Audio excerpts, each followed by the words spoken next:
Donc je vous ai préparé un petit peu ce que j'ai en produits, en poudre magique, comme je les appelle, hein, pour généraliser. Euh, alors, je me suis rendu compte qu'en fait les bruchos, j'en ai pas tant que ça. J'en ai 6. Mais c'est le même principe pour tout, hein, de toute façon. Ce que je disais tout à l'heure en commentaire d'une personne qui disait qu'elle avait les Lindy Stamp Gang. C'est pareil, hein. J'ai pas cette marque, mais tout ça c'est pareil. Les bruchots, les bistres, les infusions, donc les produits de l'Indies Gang. Et puis il y a même Trésart qui fait des choses comme ça. Bon, ils n'ont pas de petit nom. Aida Paint. Ça s'appelle ça Rainbow. Non, je sais pas, Rainbow Color. Je suis pas sûre que ce soit le nom de la couleur. Non, là, la couleur c'est Sky Blue, je pense. Rainbow Color, c'est peut-être le nom du produit. Enfin voilà. Trésart fait aussi des choses comme ça. Je pense qu'il y a peut-être d'autres marques aussi qui sont lancées là-dedans, mais j'ai pas tout exploré. Donc, donc, il y a déjà 15 personnes. Alors, je vais commencer par les bistres. Parce que les bistres, déjà, c'est ce que je préfère. Parce que c'est un produit naturel. Alors, quand je dis naturel, ça ne veut pas dire qu'il est pas irritant ou qu'il est pas. C'est simplement que c'est fait, alors a priori, à base de brou de noix. Sachant que quand on regarde la définition de bistre dans Wikipédia, je suis allée voir, il y a marqué que c'est fait à partir de suie. Alors c'est pas tout à fait la même chose pour moi parce que la suie c'est plutôt du charbon, enfin en tout cas un produit dérivé de quand on brûle du bois, alors que le brou de noix, il me semble que c'est pas tout à fait ça, que c'est plus bah, à partir de noix. Donc je pense que à la base le bistre c'est un produit dérivé du charbon, de quand on brûle du bois, on va dire dans l'utilisation commune de la langue, c'est-à-dire que c'est même un terme qui est utilisé dans le ramonage apparemment. Mais là le produit bistre qui est vendu par cette marque, alors je ne sais pas si c'est vraiment une marque, Couleur d'Artigo, je pense que c'est fait à partir de brou de noix, vu que c'est écrit brou de noix partout. Après, alors ce qui est intéressant entre guillemets avec les bistres, c'est comme c'est naturel, en fait on a une gamme de couleurs qui est quand même assez simple. On a du jaune, du vert, du bleu. Alors c'est pas un bleu, c'est pas du turquoise hein, par exemple. C'est ils appellent ça bleu Périgord. Donc c'est une sorte de bleu vert. Il y a du acajou, noir. Alors le noir est pareil, il n'est pas très noir, on verra ça tout à l'heure. Du rouge, brun et le naturel. Donc ça c'est le brou noir, hein. Clairement on le dilue dans l'eau, c'est du brou noir. Vraiment la même couleur, j'en ai aussi du brou noir et ça fait exactement la même couleur. Donc voilà, ça c'est des couleurs, on va dire de base pour moi. C'est les bistres, les couleurs naturelles. À l'opposé, on a les bruchots. Les bruchots, donc c'est ces petits flacons là, et eux, c'est, je pense, complètement artificiel. C'est-à-dire que déjà, ils ont une grosse différence avec les bistres. Donc les bistres, dans toutes les couleurs que vous avez là, que ce soit le naturel ou toutes les autres couleurs, vous allez toujours avoir du marron. Le marron brune noir. Alors que dans les bruchots, il n'y a pas ça. Si vous prenez là par exemple une couleur la plus simple possible, lemon, c'est un jaune, c'est tout. C'est un jaune citron, pas citron, plutôt un jaune primaire, j'ai presque envie de dire. Donc ce serait plus un pigment qui se rapprocherait du jaune primaire. Il y a aussi le turquoise, lui c'est un bleu turquoise. Vraiment il est pur, entre guillemets. Et j'en ai une autre couleur qui est assez simple. Le Brian Fred, lui c'est un rouge, pareil.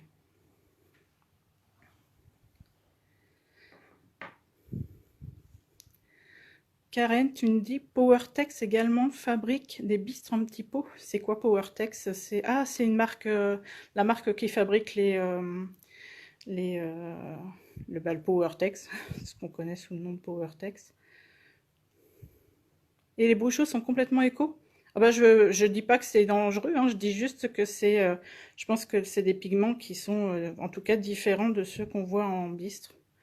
Les bistres, il y a du brunois dedans, là-dedans il n'y en a pas. Ça c'est une chose, c'est sûr. Après, dans les bruchos, l'avantage des bruchos, c'est qu'il y a vraiment une gamme de couleurs qui est assez étendue. Moi, j'en ai pas beaucoup parce que voilà, j'en ai déjà beaucoup à côté et que c'est pas, ça n'a pas été mon premier coup de cœur, les bruchos, ça a été les bistres. Mais il y a quand même une gamme de couleurs qui est assez intéressante. Ça va du jaune, au rouge, orange, vert, violet, et puis même dans chaque couleur, il y a plusieurs tons. Euh, Moi, j'avoue que j'ai essentiellement voilà, des couleurs primaires, on va dire. Et puis, alors j'avais eu un gros coup de cœur la première fois que j'ai utilisé un brushot, que j'avais acheté un brushot, c'était celui-là, Lime Green, parce qu'il est vraiment dans les couleurs que j'aime, le jaune, vert et turquoise. Ce qui fait qu'on a trois couleurs dans un seul petit pot. Et puis il y a ces deux-là que j'aime bien aussi. Cobalt Blue, c'est un bleu avec un petit peu de violet.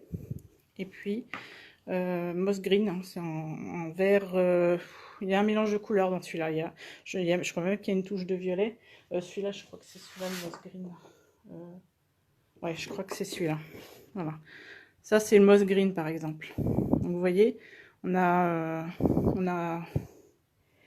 un peu de vert. Alors, je sais pas si les couleurs rendent pareil, hein. Là, c'est plutôt du vert kaki. On a du vert un peu plus vert.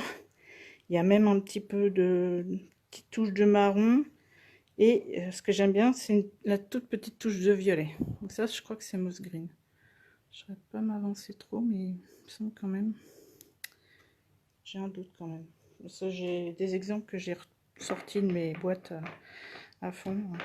Donc voilà, ça pour les bruchots, j'ai cela. Et puis alors, moi, j'avoue que j'ai craqué pour une autre gamme qui est en fait intermédiaire, c'est-à-dire qui se trouve avoir une gamme de couleurs étendue comme les bruchots et qui est pour autant plus proche des couleurs des bistres. C'est les infusions de Pepper Artsy. Donc pareil, dans le même principe que les bistres, il y a toujours du marron, mais voilà, il y a du rouge, il y a du vert, il y a différentes sortes de bleu, du jaune. Par exemple, celui-là, Limoncello, il donne exactement pareil que le jaune bistre. Voilà. Donc voilà. Et du coup, ils ont d'autres couleurs, parce que c'est vrai que dans les bistres, par exemple, on peut pas trouver de violet. Et en mélangeant violet, ça serait rouge et bleu, on n'obtiendra pas vraiment un violet, parce qu'en plus le bleu, c'est pas un vrai bleu. Donc pour avoir du violet en bistre, c'est quasiment pas possible. Donc ça, c'est pas mal. Infusion à du violet, du bleu. Une jolie. Alors, ils font aussi des espèces de couleurs. C'est pas vraiment une couleur, ça, je pense que c'est un mélange de couleurs en fait. Il est vraiment très sympa celui-ci. Donc voilà. Et puis voilà, j'ai celui-là aussi, Trésor. Je sais plus pourquoi j'avais acheté pour tester. Et en fait, c'est un turquoise. C'est exactement la même chose que le Bosho turquoise. Ça donne exactement la même couleur. Alors je regarde un petit peu ce que vous me dites. Parce que du coup, je ne suis pas trop. PowerTex. Oui, il y a plein de marques. Dans les bruchots, souvent d'ailleurs, il n'y a pas qu'une seule couleur. Oui, tout à fait. Alors, il y a quand même des couleurs comme je le disais tout à l'heure, Lemon et turquoise et Brilliant Red.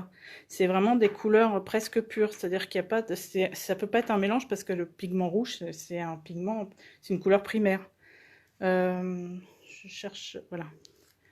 Alors, je vais regarder, j'avais fait un petit nuancier. Faut que je retrouve juste les bruchots, voilà. Donc le bruchot red par exemple. Le bruchot red, il est vraiment rouge. C'est vraiment un rouge primaire pour moi.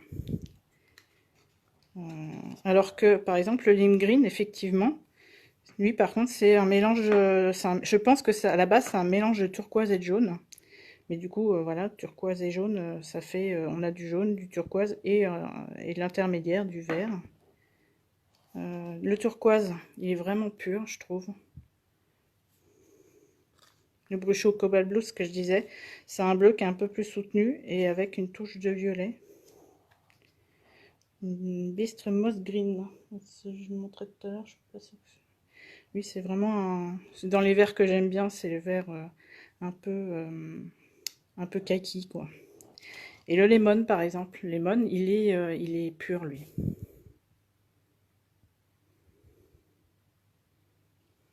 Voilà. Donc, je voudrais vous montrer, avant de commencer la petite démo, le genre de réalisation que je fais avec ces produits-là. J'en utilise beaucoup alors pour faire des fonds hein, de pages. Je vous montre ça.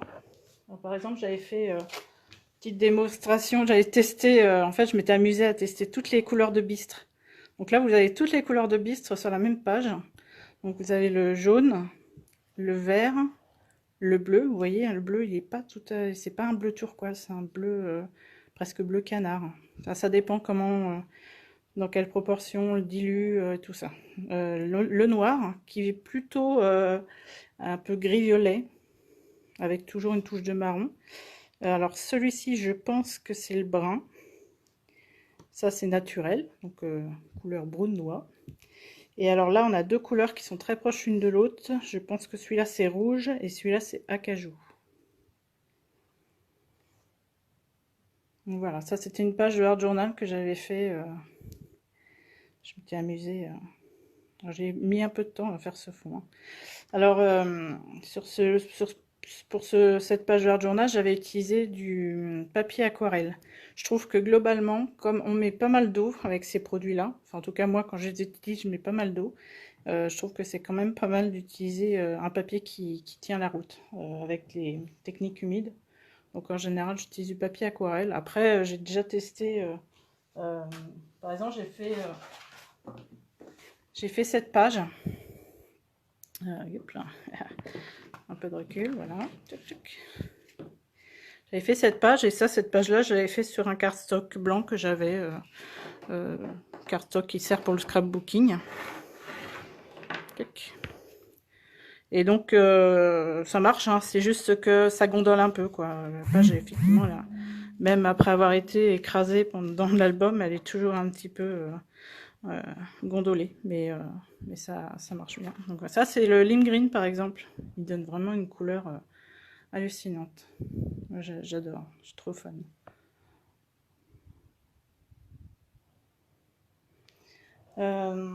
D'autres réalisations, j'avais fait cette page par exemple. Alors là, du coup, j'avais embossé à chaud des motifs et après, j'étais revenue par bande avec différentes couleurs. Alors, je me souviens plus lesquelles. Hein. Ça, c'est impossible à dire là maintenant. Ça doit être du turquoise vu le rendu vif. Celui-là, probablement le bleu cobalt, mais les autres, je sais pas. Mais voilà. Alors là, pour le coup, par rapport à ce que je vous ai montré juste avant, là, on a un effet un petit peu... Alors moi, c'est exactement ça que j'adore avec les bruchos et les bistres en général, qu'on n'arrive pas forcément, enfin plus difficilement à avoir avec d'autres produits. C'est cet effet un petit peu, j'ai envie de dire, piqué. C'est-à-dire qu'on a une concentration et puis autour, ça se diffuse. J'adore ça, je trouve ça. Là, je les avais utilisés de façon un peu différente. C'est un petit peu plus dilué. J'avais dû mettre beaucoup plus d'eau. Ce qui fait qu'on a de la couleur. On a quand même des petites concentrations, mais on n'a pas ce côté comme ça, avec comme si le pigment, là, il s'était collé sur la page et il a fait fuser. D'autres choses... Ça, c'était des trucs que j'ai fait assez récemment, des petites ATC. Donc là, pareil, alors c'était pas embossé, j'avais mis de la drawing gum. Et puis après, j'étais revenue par-dessus avec... alors celui-là, ça devait être celui-là, Violetta. Voilà, cette couleur-là. Puis là, j'étais revenue avec une autre couleur, peut-être un rose, genre Frankie Scarlett, peut-être bien, pour la feuille. Celui-là, et ben celui-là, c'est ce que je disais tout à l'heure, c'est celui-là. J'avais testé le Rocky Road. Celui-là, ça fait voilà un petit mélange de couleurs. On a une base marron et puis alors avec du jaune, du rose rouge, du orange, du rose. Sympa. Moi, j'adore. Et puis ça, ce serait plutôt Pareil, une couleur que j'avais acheté récemment. Toc, toc, toc. Ça doit être celui-là, le Greenman. Greenman. Pareil, qui est quand même plutôt vert avec des petites touches de jaune. Ouais. Et de marron, il y a quand même une petite touche de marron. Voilà, voilà. Donc, ah si, une dernière réalisation que je voulais vous montrer, c'est encore un autre genre. Alors j'aime bien, c'est un truc que j'aime faire assez souvent. C'est du mix, enfin faire des collages un peu mix and media, hein, et après colorer avec des bistres. Alors dans ce cas-là, quand c'est comme ça, souvent ce que je fais, c'est que je dilue les bistres dans de l'eau. Et je commence par une couleur claire, et plus ça va, plus j'arrive sur le relief, et plus je fonce les couleurs. Donc voilà, j'avais fait un truc. Donc là, il doit y avoir essentiellement bistre marron, enfin naturel, du vert et du bleu, je pense. Voilà, voilà. Bon, on passe à la démo. Ça va?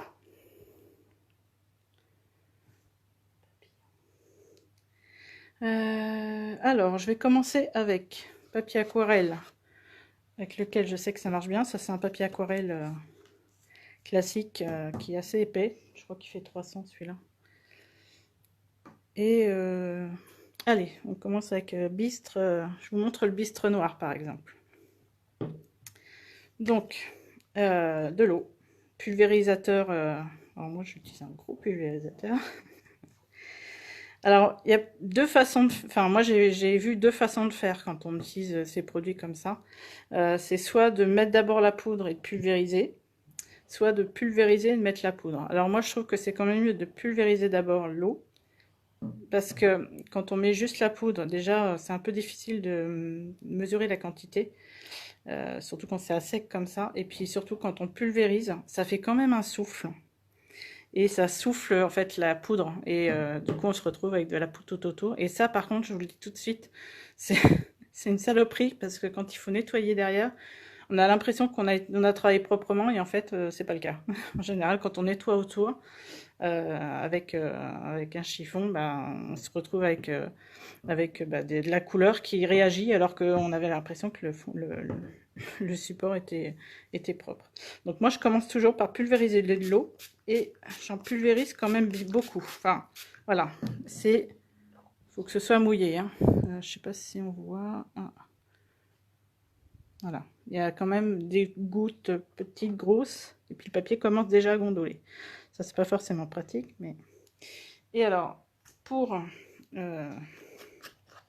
mettre de la poudre, j'utilise un petit... Alors moi, j'ai une petite spatule. Sinon, ce qui est pas mal aussi, c'est la pointe d'un cutter. Ça permet de mettre des toutes petites quantités. Bonjour Nathalie. Parce que ça, c'est pour moi, c'est le secret. Faut y aller avec parcimonie.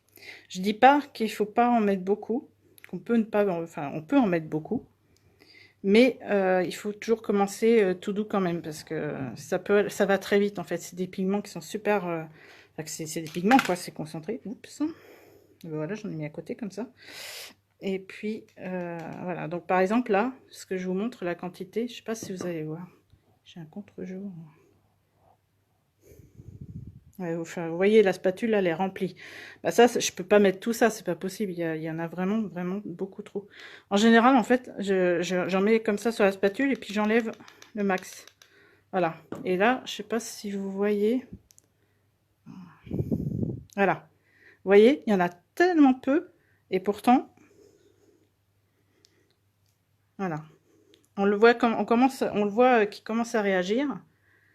Hop, je ferme le pot à côté, parce qu'il faut pas les mettre de l'eau dans le pot. Et je pulvérise.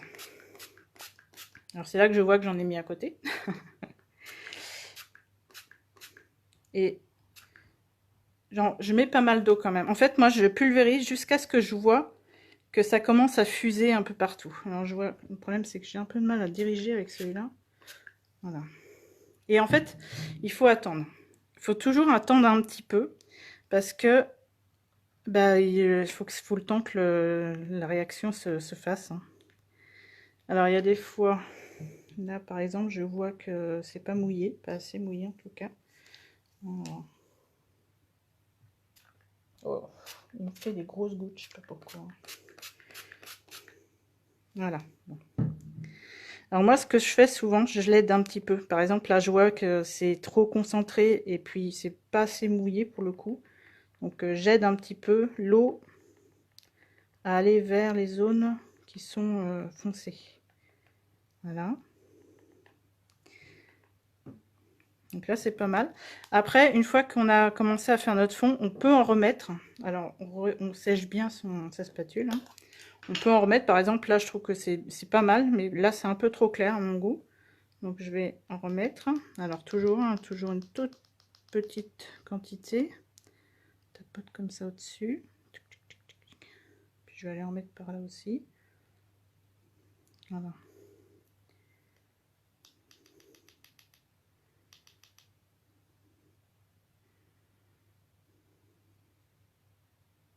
Hop. Et je remets encore un petit peu d'eau.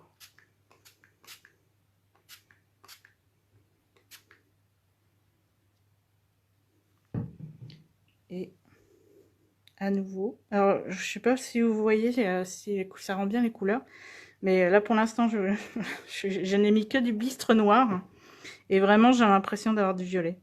En fait là ça fait vraiment violet. Hop. Donc là je vais connecter les zones.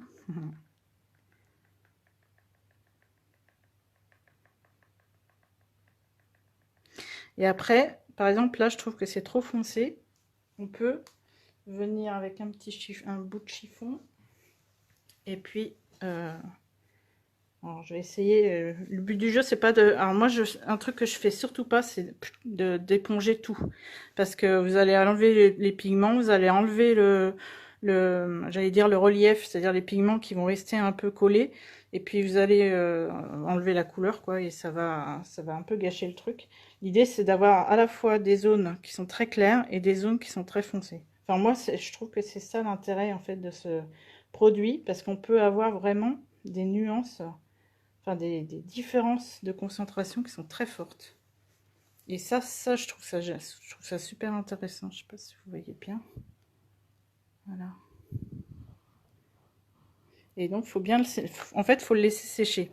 Moi, j'utilise jamais de heat gun sur ce genre de fond parce que ça va faire bouger l'eau et je trouve qu'il n'y a jamais rien de mieux que un séchage naturel. Alors, j'éponge juste de l'eau qui s'est mise sur le reste du papier. Et puis, on va le laisser sécher comme ça. On va, hop. Je vais nettoyer mon fond. Enfin, mon fond. Oh là là. La table, elle va prendre cher. Hop. Ensuite, notre couleur. Donc, je recommence. Alors,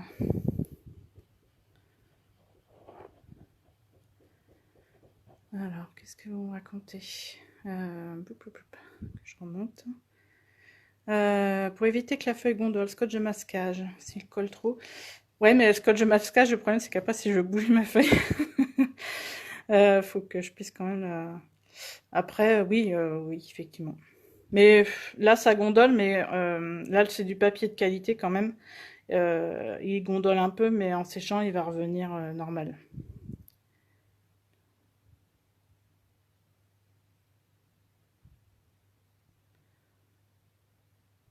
Hmm.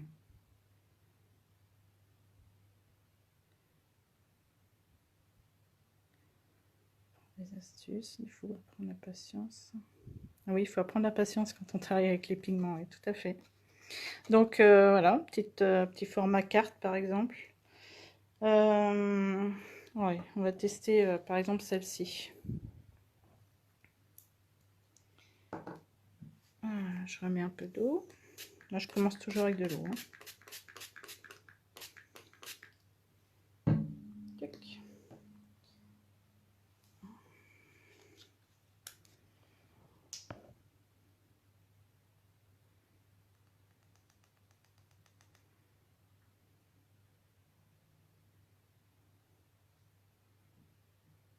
J'adore voir les pigments réagir comme ça.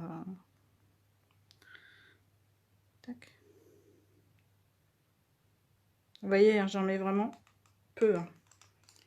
Et pas partout, parce que sinon après, c'est pas enfin, je trouve l'intérêt de ces produits, c'est de pouvoir faire des choses un peu localisées et d'avoir un effet un peu nuageux comme ça, plutôt que de faire toute la page. Après, c'est mon avis, hein, tout à fait personnel. Hein. Hop. Alors, définitivement, j'arrive pas à viser avec ce truc. Ah!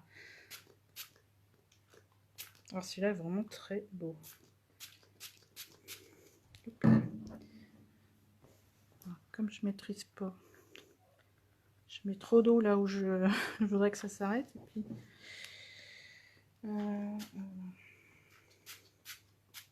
voilà. Donc là c'est pareil, hein, l'impression que pour l'instant ça donne pas grand chose, enfin encore que moi j'aime déjà bien, mais il faut vraiment attendre que ça sèche parce que ça continue de fuser pendant tout pendant qu'il y a de l'eau, ça continue de fuser. Je vais l'aider quand même un petit peu. Je triche. Ah. Hop.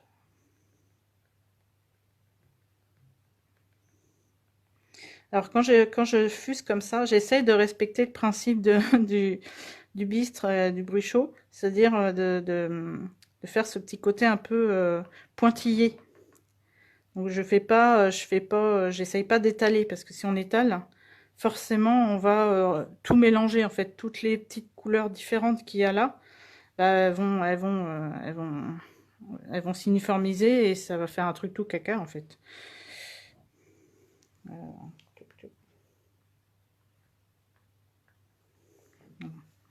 Bon, pareil, on reviendra après hein, pour voir ce que ça donne. J'ai de l'eau partout.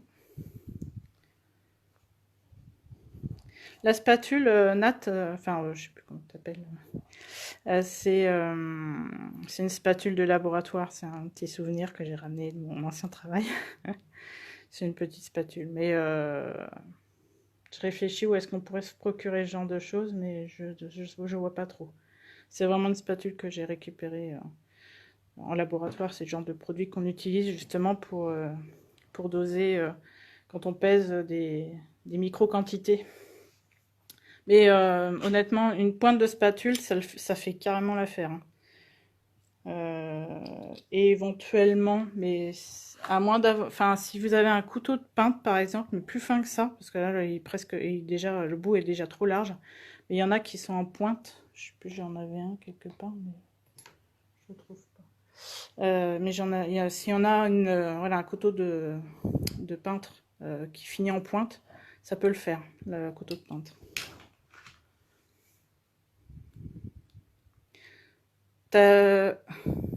Isabelle, tu dis le problème pour moi c'est aussi d'avoir 2 ou 3 couleurs différentes. Tu veux dire que ça te pose problème d'avoir 2-3 couleurs différentes dans ton même fond, c'est ça?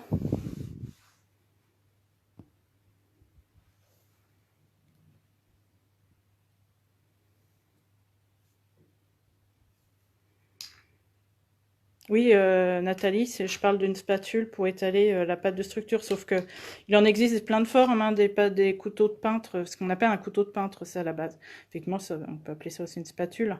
Il en existe plein de formes. Moi, j'en ai deux comme ça, j'en ai deux comme ça, et puis j'ai aussi celle-là que j'aime bien.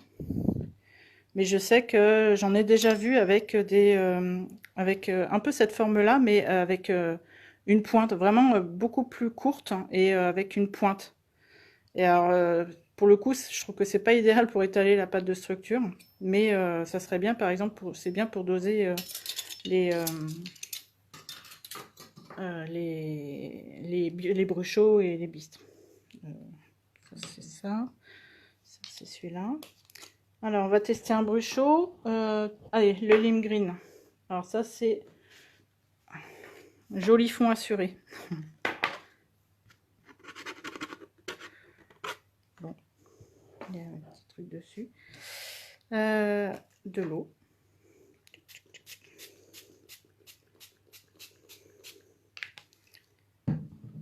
Alors moi, j'ai pas fait comme tout le monde, hein, comme d'habitude, je fais jamais comme tout le monde, moi. J'ai pas percé mes petits pots. Personnellement, je trouve que c'est pas une bonne idée. Euh, déjà, ça fait que le pot est plus hermétique. Et moi, ça me gêne parce que c'est des produits qui sont quand même sensibles à l'hygrométrie. Euh, et puis bon, je trouve que de faire comme ça, je suis pas sûre qu'on arrive à doser correctement. Selon la taille du trou qu'on a fait, je sais pas. Moi, je préfère faire ça. Alors, du coup, j'essaye de faire en sorte de maintenir mes pots toujours dans le bon sens. Quand ils sont rangés debout, hein. Et je fais attention, en fait, quand j'ouvre un pot, je l'ouvre toujours au-dessus de ma page. Donc, le lime green, il a un petit souci, c'est que voilà, il est un petit peu collant. Voilà. Mais celui-là, il est vraiment magique. C'est vraiment préféré. Dans les bouchons, en tout cas. Tac. Je tapote pour avoir le reste. Hop, on repulvérise. J'essaie.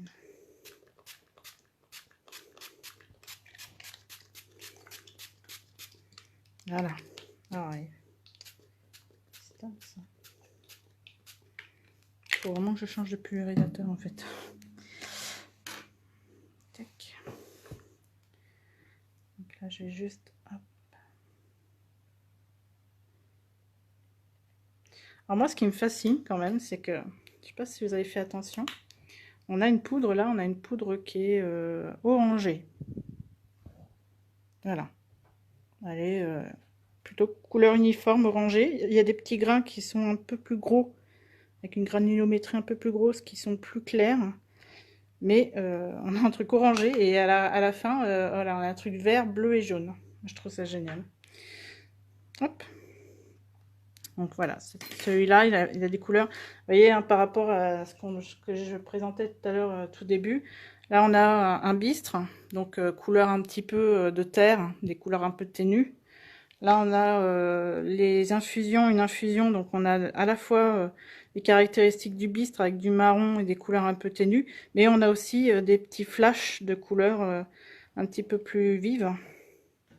Et puis là on a des couleurs vives. Donc voilà. Si vous préférez les couleurs vives de manière générale, je vous conseille plutôt d'aller vers les brushos. Si comme moi vous aimez les couleurs un petit peu plus écrasées, un peu plus, j'allais dire intéressantes, et ben il faut aller plutôt vers les infusions ou les bistres. Ou alors après, il faut tester d'autres marques parce que les Trésart, par exemple, là, celui-là, il est turquoise, un peu comme les brushos. Après, je connais pas le reste de la gamme, donc je sais pas si c'est plutôt comme les brushos ou plutôt comme les infusions.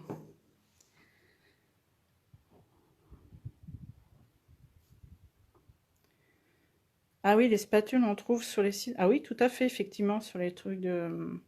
Oui, pour fabriquer les cosmétiques soi-même. Effectivement, tout à fait. Pointe du scalpel, ouais. Faire attention à ses doigts avec le scalpel quand même.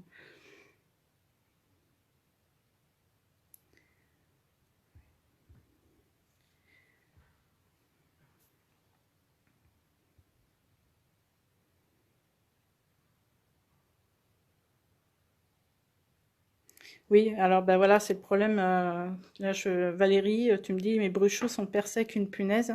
Si j'ouvre le couvercle, je ferai un carnage. Bah, après, ça dépend en fait. Si tu conserves tes pots comme ça. Oui, alors la première fois, moi je me souviens, la première fois, souvent quand on les achète, on ne sait pas dans quel sens ils ont été conditionnés, forcément, enfin conservés, et du coup, quand on ouvre, souvent, il y a une surprise. Bon, la première fois qu'on l'ouvre, il faut faire attention. Et puis chez soi, bah, faire attention de les ranger dans le bon sens. Et même avec une punaise, je veux dire, si on garde toujours le pot à l'endroit, il n'y a pas de raison, hein. Moi, effectivement, la première fois, voilà, il y en a encore un peu à l'intérieur, mais quand je l'ouvre, en fait, le risque, c'est toujours que, effectivement, il y en a qui viennent se mettre entre le couvercle et le bord. Mais il n'y a pas de raison une fois qu'on conserve correctement. Alors, Isa, tu me demandes où j'achète les bistres. Alors, à l'époque, tous ceux que j'ai, en fait, je les avais achetés chez Carabel, parce que Carabel les avait a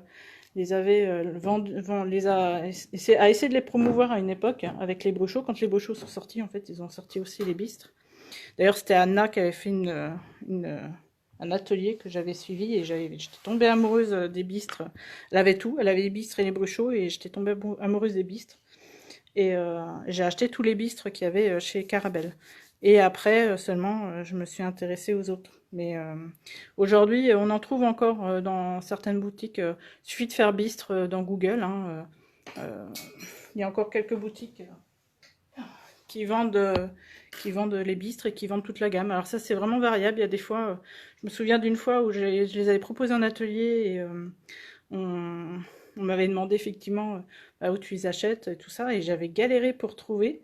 Et puis là, il n'y a pas longtemps, je l'ai fait et on trouve chez plusieurs boutiques. Donc, faut pas hésiter à chercher et puis à rechercher si on retrouve pas, si on trouve pas sur le moment, à rechercher à nouveau dans un mois ou deux parce que voilà, c'est variable.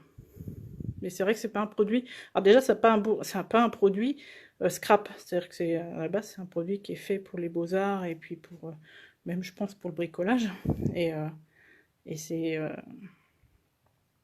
c'est pour ça que je pense qu'on ne les trouve pas toujours dans les magasins de scrap.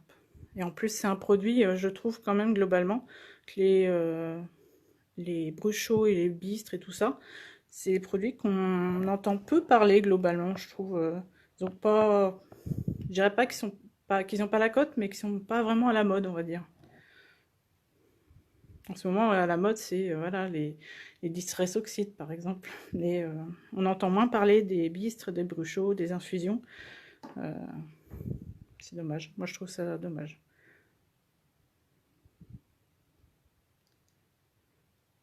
Les infusions me titillent. Ouais, les infusions sont pas mal. Chez Kerglas. Oui, faut regarder. Il me semble aussi chez Fourmi Créative, il y en a des bistes. Regardez comment ça a évolué, hein, ça sèche et tout. Et donc on a des petits concentrés, hein, des endroits où c'est vraiment très concentré. Et même si on touche, parfois on récupère un peu de poudre. Parce qu'en fait la poudre elle s'est accumulée, ça a séché et ça reste en surface. En fait, ça fait un peu de relief. Tous les endroits où on a comme si c'était petite tache noire. En fait, c'est du pigment qui a séché, qui s'est concentré là et qui va sécher en fait. Alors ça reste plus ou moins collé, hein. Si on met le doigt, on arrive à l'enlever un petit peu. Moi j'aime bien laisser. Alors on va revenir sur le précédent. C'est pas mal du tout aussi. Après j'avais peut-être mis un peu trop d'eau par là. Ouais. Alors vous voyez, hein, quand on met trop d'eau, du coup, ça fait vraiment des choses très diluées. C'est vrai que peut-être il y a une qualité aussi avec le Bruchot. Je sais pas. Je vais retester un autre comme ça. Et puis notre premier essai là, il est pas mal du tout. Hein. Alors c'est violet, c'est un espèce de violet, je sais même pas comment appeler ça, mais violet gris, violet, marron. Mais alors moi qui pourtant est un petit peu réfractaire avec le violet, j'aime beaucoup cette couleur. Là, je trouve super intéressante. Il y a des jolis effets. Voilà. Alors, on continue un petit peu. Je vais tester avec un autre papier. Ça, c'est un autre papier aquarelle hein, que j'ai récupéré en ressourcerie. On va retester une infusion. Allez, celui-là. The Sage, la sauge. Bon, pour les noms de couleurs, voilà. Un peu bizarre, mais mon pulvérisateur là.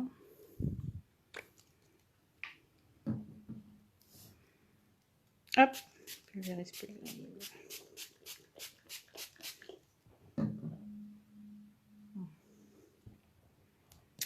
Hop.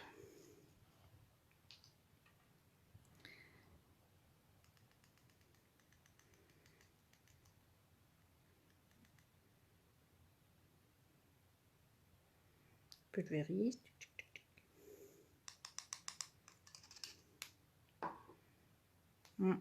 J'avais mis un peu d'eau sur ma spatule. Oups. Alors.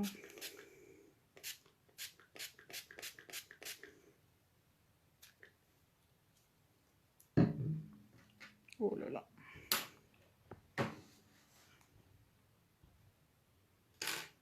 Donc là.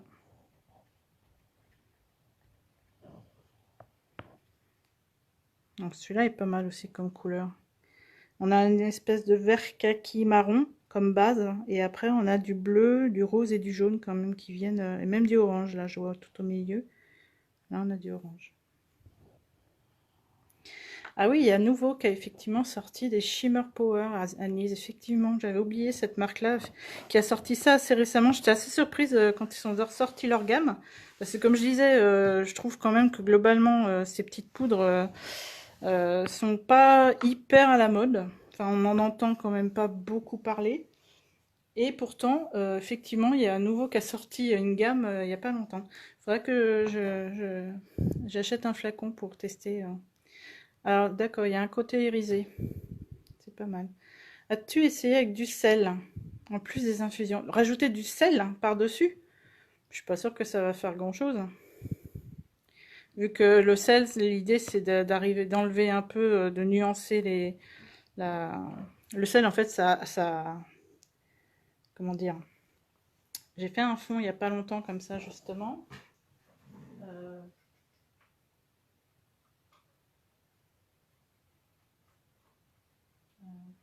Celui-là. J'ai fait un fond il n'y a pas longtemps avec du sel. Alors, l'idée, en fait, c'est que le sel absorbe et ça fait un petit effet comme ça. Mais si on fait ça sur des infusions, le truc, c'est qu'on verra pas forcément grand-chose. Je sais pas, faudrait tester, ma foi. Bon, il m'a l'air pas mal ce papier quand même. Il est un peu... il absorbe un peu.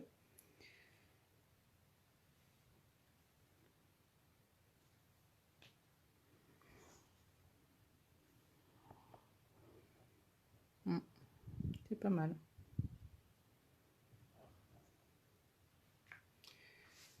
Alors après, selon ce qu'on cherche à faire, c'est vrai qu'on peut se retrouver à faire... parce qu'après, il faut... Bon, c'est bien joli de faire des fonds comme ça, mais après, pour les utiliser, faut... Si on veut faire si on veut faire quelque chose de précis, il faut faire plusieurs essais, je pense, hein. Moi, je verrais bien... Enfin, là, j'ai coupé des formats, un peu format carte. Ça, c'est typiquement, je pourrais les utiliser pour faire une carte...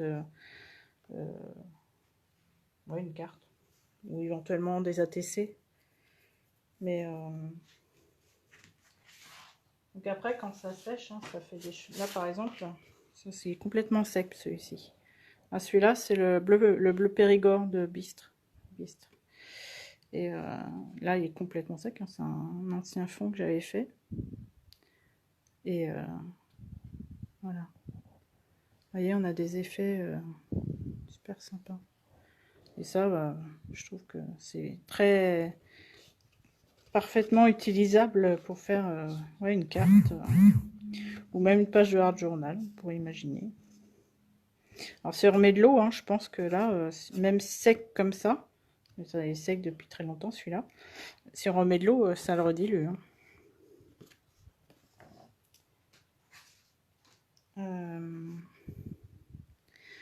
Alors, Babou, Isabelle, je colore ma pâte de structure avec mes bruchots. Effectivement, ça fait partie des usages qu'on peut en faire, bah, comme de tout ce qui est peinture et tout ça. On peut colorer. Moi, je fais ça aussi, hein. Alors, souvent, quand je colore ma pâte de structure, je mets plutôt des encres Distress, par exemple.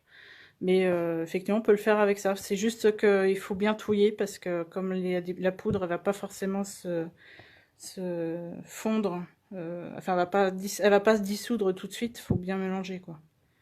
Alors le truc, c'est que là, par exemple, là on a 3 couleurs dans le lime green. Mais par exemple, si on utilise cette couleur-là pour colorer la pâte de structure, on va certainement se retrouver avec une pâte de structure un peu verte comme ça. Parce que bah, il n'y aura pas de nuance en fait. À moins vraiment de pas beaucoup mélanger. Et dans ce cas-là, ça peut faire un truc olé olé, mais pourquoi pas. Mais si on touille bien et qu'on attend que tout soit dissous, dans la pâte de structure, on aura un vert. Alors après, du coup, selon les couleurs, on va se retrouver avec des choses plus ou moins sympas. Là, le lime green, de toute façon, ça fera un joli vert, forcément. Mais par exemple, avec un truc comme ça, je sais pas ce qu'on obtiendrait. Ah, certainement un marron, en fait. Pareil pour le sage, là, je pense qu'on obtiendra un marron comme ça. Parce que les autres couleurs sont pas assez importantes en quantité dans l'ensemble pour ressortir. Alors, c'est vrai que moi j'utilise, je vous disais tout à l'heure en préambule, pour des choses comme ça, par exemple, j'utilise les bistres dilués. Alors du coup, là, pour le coup, on a moins de surprises au niveau des couleurs, hein. Le vert, il va être vert, le bleu, il va être bleu-vert. Pas celui-là, celui-là. Il va être bleu-vert. Il ne faut pas se fier à la couleur du pot, c'est bleu-vert. Le marron, il va être marron, enfin voilà. Mais, et c'est encore plus vrai pour les bruchots, là, par exemple, lime green, il va être vert. Si on mélange le moss, pas le moss green, c'est celui-là, cobalt blue, je pense que ça va faire un bleu, si on mélange à la pâte de structure. Alors, ce qu'on peut faire aussi, autre petite technique, je reprends un fond. Tiens, on va faire un vrai violet, le infusion violet. Ah non, j'en avais deux de violet. Alors, je vais faire le violet, violetta. C'est pas le nom d'un personnage. Violetta.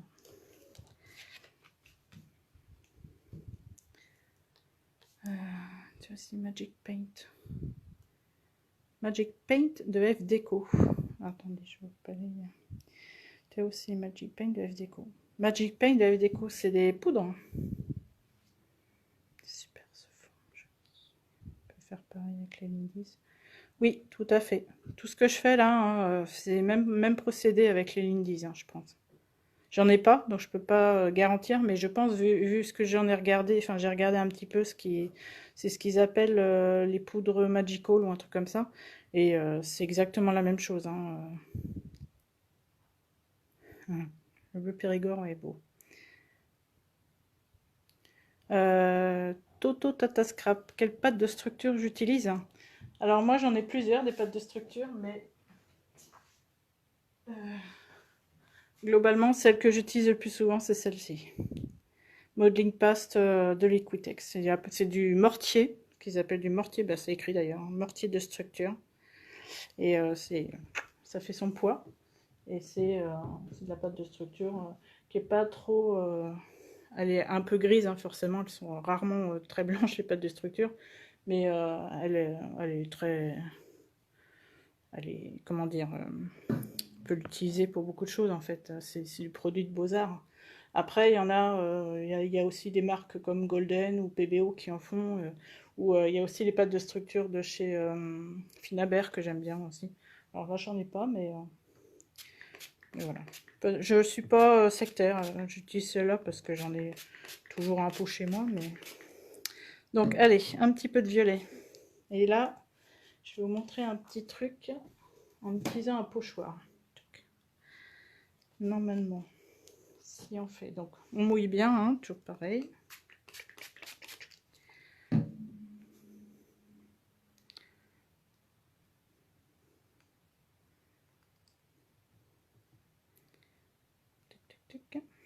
Waouh.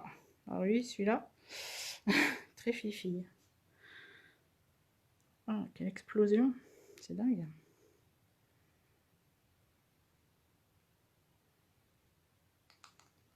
Ah, mouiller un petit peu. Hop.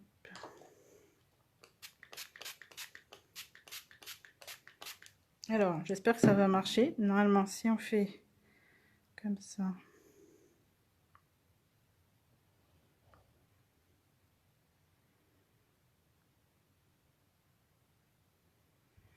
Ouais. C'est pas évident d'avoir le motif en fait. Je l'avais mis comme ça. Alors, si on arrive à...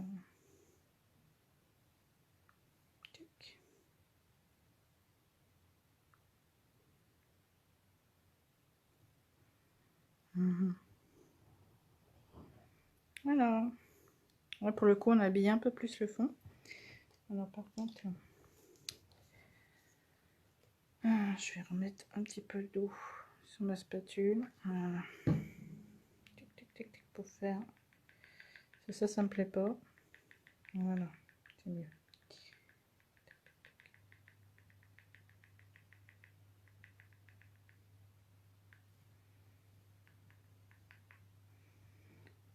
Après, pour le coup, ce qu'on peut faire, c'est ça aussi. En fait, je veux enlever le foncé. En fait, ça fait trop cracra. En fait, on peut revenir. Enfin, on n'est pas obligé. On peut laisser la magie opérer.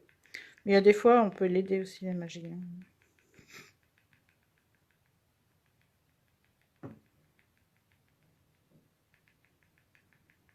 Voilà. C'est pas mal, hein, si vous en pensez. Coucou les loups. Oh, merci.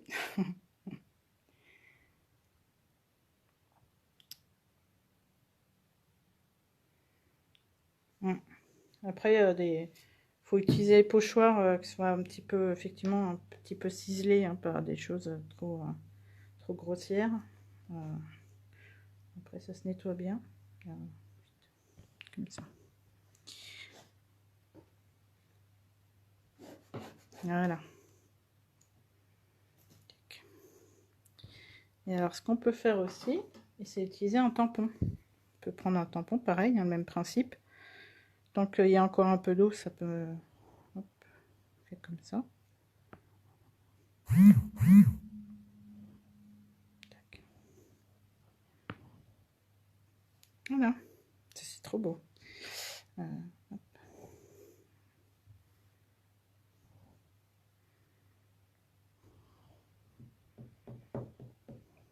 Et je trouve elle est vraiment très belle cette couleur quand même. C'est le Violetta. Hein. Violetta de Infusion. Je pense qu'il doit y avoir certainement un équivalent dans les bruchots. J'ai pas... À l'époque où j'ai acheté des bruchots, je m'intéressais pas encore au violet. C'est assez récent le violet dans mon scrap. Mais j'aime bien en fait, c'est très beau. Hop, je vais ça. On va revenir sur celui-là. Ah bah, il y a eu un petit étalage malheureux. Là, on peut revenir par exemple sur celui-là, tiens. Hop, alors, je vais mouiller le tampon parce que je suis sûre qu'il reste du violet dessus, c'est sûr. Hop, on va revenir sur celui-là.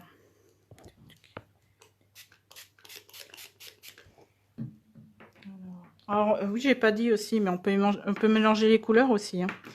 Alors après, il faut faire, c'est comme pour tout, hein, comme pour les aquarelles, les peintures, tout ça, il faut peut-être éviter de... Enfin, moi je trouve qu'il vaut mieux éviter quand même de mélanger toutes les couleurs, c'est-à-dire on met pas... enfin, en tout cas, on mélange pas le jaune, le rouge, le bleu, le vert, parce que sinon ça va faire un gros truc bien marron et puis tout moche. Mais par exemple, là, sur un truc comme ça, on pourrait, si on veut renforcer la turquoise, on peut rajouter du turquoise, hein, évidemment. Hop, voilà. On peut prendre turquoise bruchot. Alors c'est marrant celle-là. Autant la lime green est vraiment, comment dire, elle est un peu collante comme poudre. Autant celle-là elle est très sèche. Tac. Je rebouche mes pots avant de pas faire des bêtises. Tac.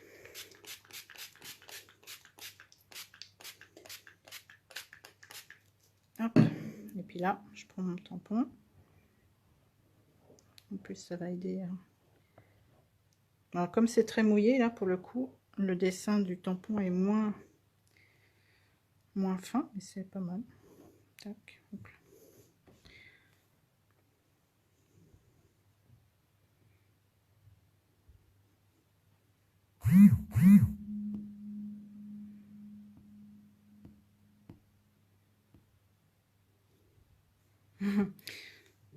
Lilou, si t'as tout loupé, t'as pas tout loupé, tu pourras toujours revoir en replay, hein. C'est comme pour toutes les vidéos sur sur ce groupe, hein.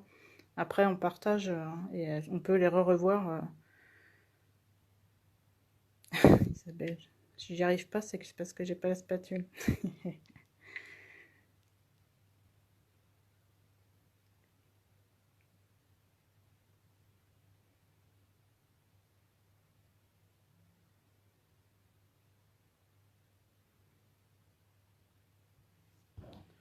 Tac, comme ça, tac. Sur Amazon, ce n'est pas cher, et bien, comme ça, dit, d'accord. Quand tu ajoutes de l'eau sur une couleur sèche, ça se rediffuse ou la couleur se fixe? Non, non, non, c'est comme les aquarelles, hein. Si on remet de l'eau, ça se rediffuse. Alors, c'est toujours un petit peu fixé quand même dans le papier, hein. Si on rince le papier complètement à l'eau, ça m'arrive de faire ça, il y a des fois. On a quand même, ça a quand même pénétré dans le papier, mais on arrive on rediffuse quand même une partie, hein, et on arrive entre guillemets, à cacher. Enfin là, par exemple, je suis repassée dessus, on voit pas qu'il y a eu une première couche en dessous, en fait. Donc ça me plaît pas, ça. J'aime pas quand ça fait trop, voilà. Ça fait trop, comment dire, pointillé. J'aime, il y a il y a une demi-mesure entre les deux qui est pas mal. Tac.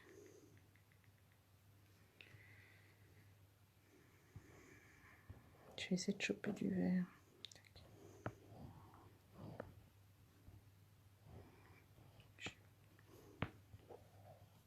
Voilà, on va dire. Et tout habillé mon fond maintenant. Alors, je vais enlever ça. Alors, tiens, tout à l'heure je disais que c'était pas terrible de faire ça, mais en fait ça peut. Hop, pour que ça sèche plus vite. Voilà, comme je vous le disais, hein, ça enlève beaucoup de pigments. Et du coup, on se retrouve avec un truc qui est beaucoup plus clair et fondu. Alors ça peut être intéressant, hein, d'obtenir des choses comme ça, mais...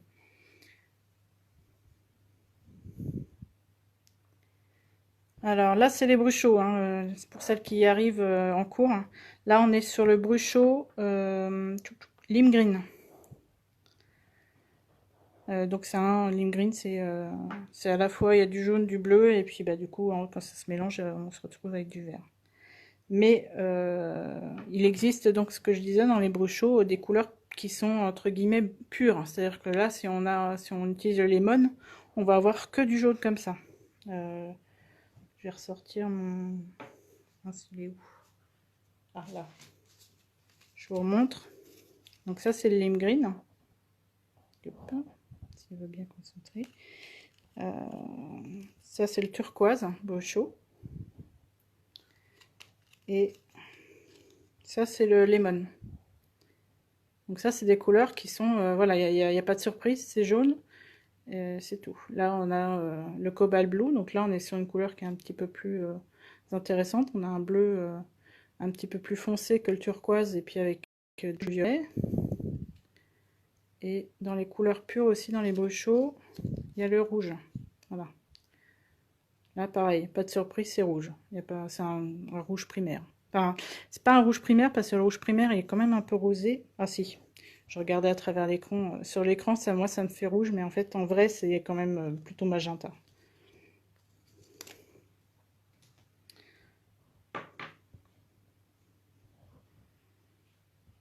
Donc là, sur un truc comme ça, effectivement, là, on a un truc un peu fondu. Pourquoi pas, hein. Oui, c'est pas mal. On peut revenir après, on peut tout à fait revenir après, en remettre un petit peu pour refoncer les zones qui sont pas assez foncées. Bon, je vous remontre un petit peu, là, celui-là, c'était le moss green. Ouais. Moss green, celui-là, non, je sais plus. Non, c'était The Sage, c'était l'infusion. Voilà. C'était celui-là. Sauge. Là, on a Rocky Rocky Road.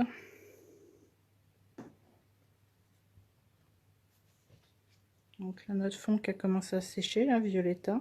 Et... il pète bien celui-là. Comme quoi, même les infusions, il y a des fois, elles pètent bien. Et puis ça, c'est le bistre noir. Alors, j'ai pas utilisé dans la vidéo, mais je vous montre. Ça, c'est le bleu, bistre bleu. De bleu Périgord, comme ils disent. Je vais pas avoir trop. Pardon.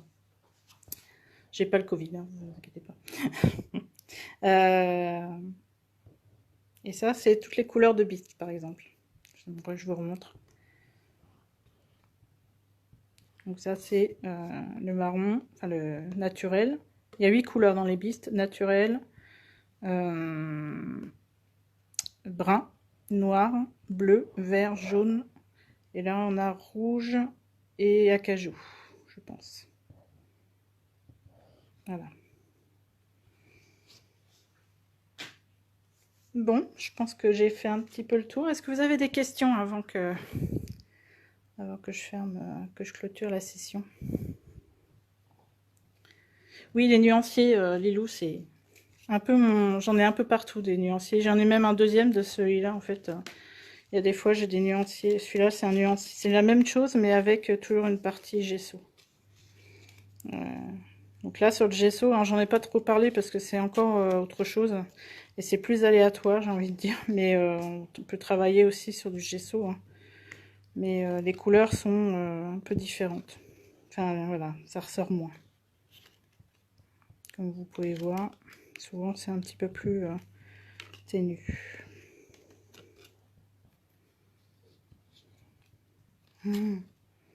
Merci Nathalie. Ouais, turquoise et... Franchement, je trouve que c'est des produits qui sont utilisés sur papier, papier aquarelle. Hein, parce qu'après, effectivement, vous voyez, carrément, il y a des fois des couleurs... je pense que c'est celui-là. Bruche au brun. Ah bah oui, j'en ai eu un comme ça. Il est pas terrible celui-là. J'ai pas du tout aimé. S'il y en a un qui se tient toujours bien, c'est le naturel. Si vous voulez pas vous tromper, le bistre naturel, c'est un vrai marron en plus. Voilà. J'en ai plein des nuanciers. Merci beaucoup de voir ce que tu fais tout ça. Bah oui, alors je vais faire des cartes probablement, vu les formats que j'ai utilisés. Ça finira en cartes, probablement. Alors, pas de questions. Ah, Lilou, t'avais tout revendu, c'est... Oh, les boules. Bah oui, il faut... C'est dommage. C'est comme la Jelly Plate, ça reviendra.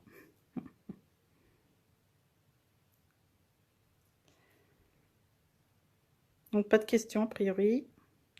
Et ben, on se retrouve pour une prochaine session. Alors, du coup, à la base, j'avais prévu de faire une session Jelly Plate, refaire une nouvelle session Jelly Plate. Et puis, c'est vrai qu'il y a le sujet des bruchots qui est venu...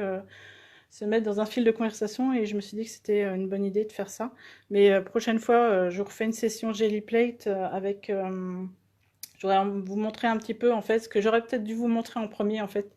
C'est, je trouve, encore la meilleure façon d'utiliser la Jelly Plate, c'est avec des, des chutes comment dire, de la récup en fait. Faire, bon, on a la Jelly Plate, hein, mais après d'utiliser des trucs de récup pour faire les textures. Parce que c'est déjà c'est pas cher, c'est facile à faire. Et puis deux, surtout, il n'y a pas besoin de les laver derrière. Et ça, c'est trop bien. On fera une petite session Jelly Plate la prochaine fois. Voilà, voilà. Bon, j'espère vous avoir donné envie de ressortir effectivement vos bruchots, vos bistres, vos infusions, d'acheter. En tout cas, si vous achetez, essayez d'acheter 1 ou 2 flacons, de voir si vous aimez. Moi, c'est comme ça que j'ai fait, en fait. Hein. J'ai pas acheté tout ça d'un seul coup. Hein. C'est au fur et à mesure, je me suis dit, ouais, mais j'aime vraiment trop cette technique, donc je vais acheter d'autres couleurs. Et puis, bah voilà, là, maintenant, j'en ai une bonne collection. Mais voilà, je tenterai peut-être d'acheter d'autres marques pour tester. C'est ça, j'aime bien tester d'autres marques. Voilà, voilà. Bon, allez, je vais aller nettoyer mon ma table. Allez, à bientôt. Salut, salut.